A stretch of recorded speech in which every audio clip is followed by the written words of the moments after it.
Hey there. Um, I was just doing some thinking, having some quiet time.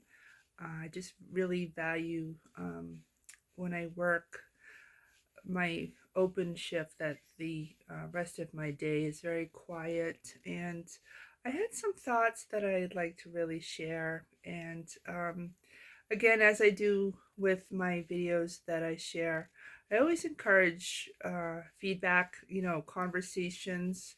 I do really appreciate, I've been getting some comments on a recent video, and I just appreciate it. It's very supportive. Thank you. That does mean a lot. Thank you so much. Um, but one thing I'd like to chat about with you, um, I know I've shared that in 2019, I had a heart attack, and there's another video that I shared recently um, that I had an open heart surgery in 2022. So 3 years after my heart attack, I had open heart surgery. And now, 2026, doing okay, healthy.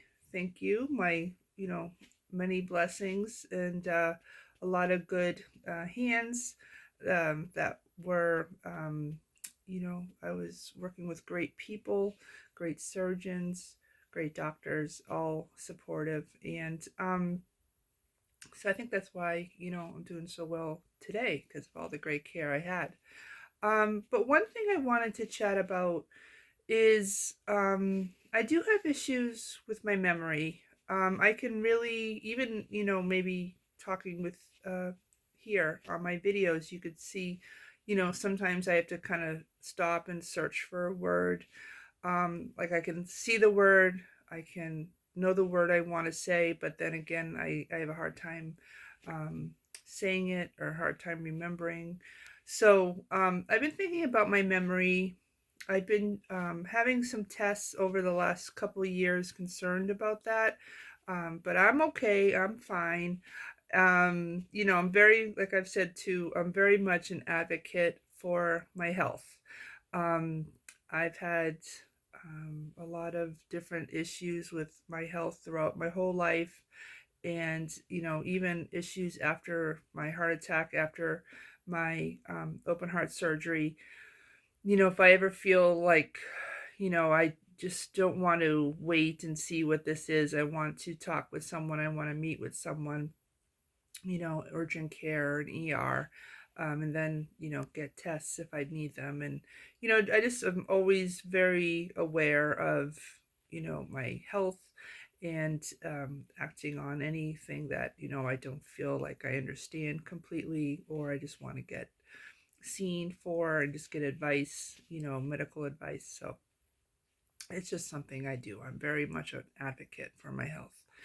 And so, again, I've had these issues with my memory, and I feel like I was kind of given a gift because I feel like some things kind of came together. I feel like when I had my heart attack, and shortly thereafter, within months, I left my husband. Um, and I've been, just thinking about healing and thinking about taking care of myself. And like I said, taking care of my health.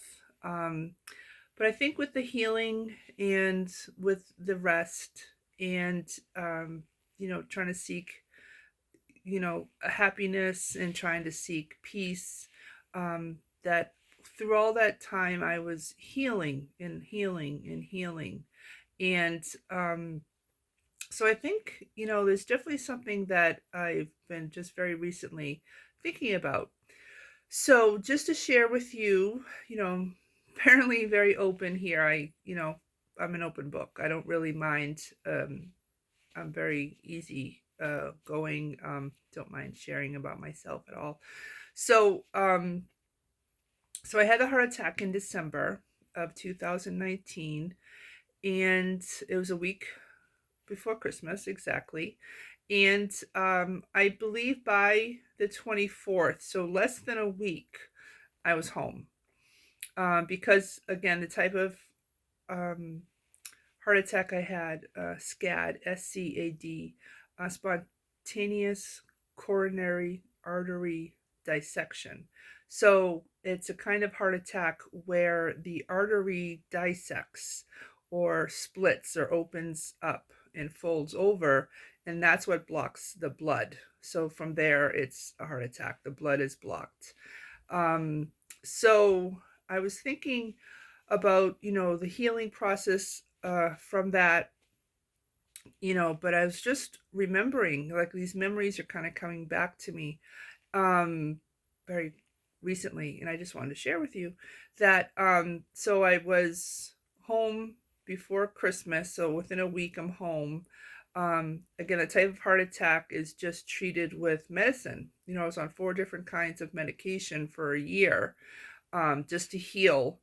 So the, having the cath in my, um, to see the arteries, and just, they said, okay, we can see the dissection, we can see what happened. Um, they didn't want to put in anything to, open up that artery more, because that can split it or dissect it further. So what they have to do with the cath, checking the arteries, is just kind of withdraw the cath very carefully. And so again, I was just treated with medication. And so when I went home, I really, again, talking about my memory, trying to think back at that time, but I'm really not 100% sure how much time I had off before I went back to work. And my job that I was at that time, I was a cashier at a very well known grocery store. So very, very busy, full time, work on my feet the whole 8 hours. I had other responsibilities, outside of just being a cashier. I also did training of new employees. So I was very busy with that. So very busy walking to work, walking home. And so going back to work, my life just kind of continued from where it was before I had the heart attack. And at that time, um, I was married, as I am now. I mean, I'm separated, but at the time, being married, my husband wasn't working, and he wasn't paying any bills, and he wasn't paying the rent. There was really no safety, no security. Um, and every day he was drinking, and every morning I would get up to go to work, because I was, again, the only one of the two of us who was working. So I was working, and I just saw him passed out on the dining room table or on the couch.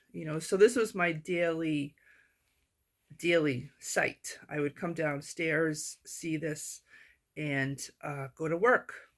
So that's a crazy environment to be living in. So eventually, I believe, again, trying to think about dates and months. um, I understand that was, 2020, at that time, because December I had the heart attack. So this was, January, February, March 2020. And of course, it's getting into COVID. So when I left my husband, the thought I was having, like what kind of clicked in after the rest and after the peace, and all that, my mind was able to put together that my husband did not make me feel safe. And I've always said that. I've always said I didn't feel safe. I didn't feel safe. And I feel like other people hearing me say this, it doesn't make sense to them. And maybe it even is because they didn't go through it. They didn't see what I was seeing every day. Um, but I think I'm finally kind of coming to terms with what that means, that I didn't feel safe. Um, so again, what I should have received from my husband was, the ability to rest, the ability to heal. Even if I had to go to work and the doctors all said it was okay that I go back to work, him not working, him drinking and passing out, him getting blackout drunk every day, and me knowing just by looking at his eyes, I could tell that he was out. He was blackout drunk, but still functioning, still talking. And I know from this that he wouldn't remember anything that he had said or done. And so I just feel like what I deserved after having a heart attack was someone to allow me to heal, allow me to rest, give me a space where I could do that. And the space that I had to heal and to rest was living with my sister and her wife in Colorado. So I left my husband and moved in with my sister. And I was, again, I don't know how healed I was from the heart attack, but having that safety and that peace in my sister's house was the environment I deserved in my own house from my husband. And he didn't give me that. And he is still 6 years later, still very, very angry that I left him. And um, I've had a previous video, talking about his harassment, his harassing emails, him making the decision. We were going through the process of getting our divorce done, this no fault divorce, just because, neither of us can afford to go to a lawyer and get that service from a lawyer. So we were thinking, okay, we'll just do a no fault divorce and then it will be done. We'll just, you know, finish it and be done and be divorced. And he stopped the process. So again, he has a lot of anger towards me, but the bottom line that I'm really trying to make in this video, I'm sorry if it seems scattered. It's just sometimes the way my mind works. But I was just really coming to terms with the fact of what that meant, that not feeling safe. It's kind of a general saying, kind of an open thing to say, not really any details. Maybe people were trying to figure it out for themselves. My family, people I know, like, oh, I didn't feel safe, and then with that being so open, maybe they were kind of putting in their own understanding of what that might mean to them. But I just want to make it clear that it's really coming to me. I feel like it's finally, after 6 years, it's finally starting to make sense that I can maybe just start to help people understand what that felt like. Um, so, again, I'm so blessed to have my sister and her wife and their wonderful home that made me feel safe and made me have that time to rest and to heal. And I'm just so blessed to have that love from her. And so, again, I'm going to continue making these videos, but I feel like this is progress. This is helping me through talking and making these videos. I feel better than writing or texting or trying to communicate it in a different way. I find that doing these videos helps me process it and helps me with speaking on it, helps me understand it more thoroughly.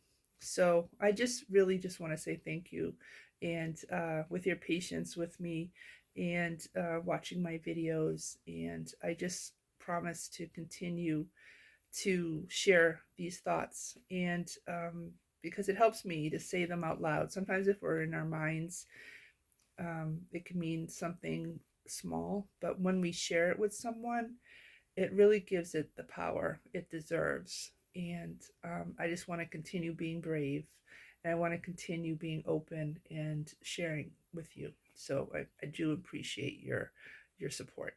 Thanks. Have a good night.